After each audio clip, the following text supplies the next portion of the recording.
the Einhill chainsaw, 14-inch, easy quick adjust, as explained.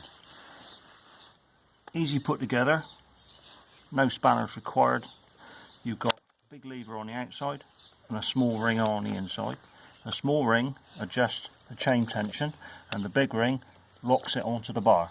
So we've got them just right, putting all together, no fueling in. You won't start.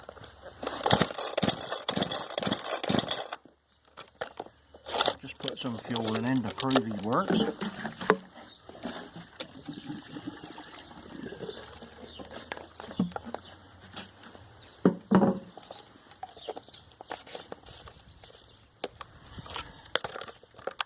Enough pumps on the bulb, probably 5 or 6 to see you get fluid through the tubes.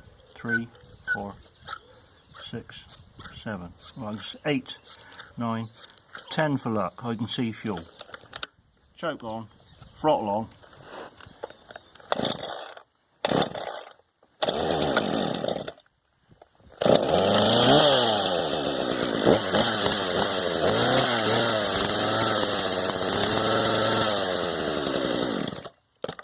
Profi works. Lovely job.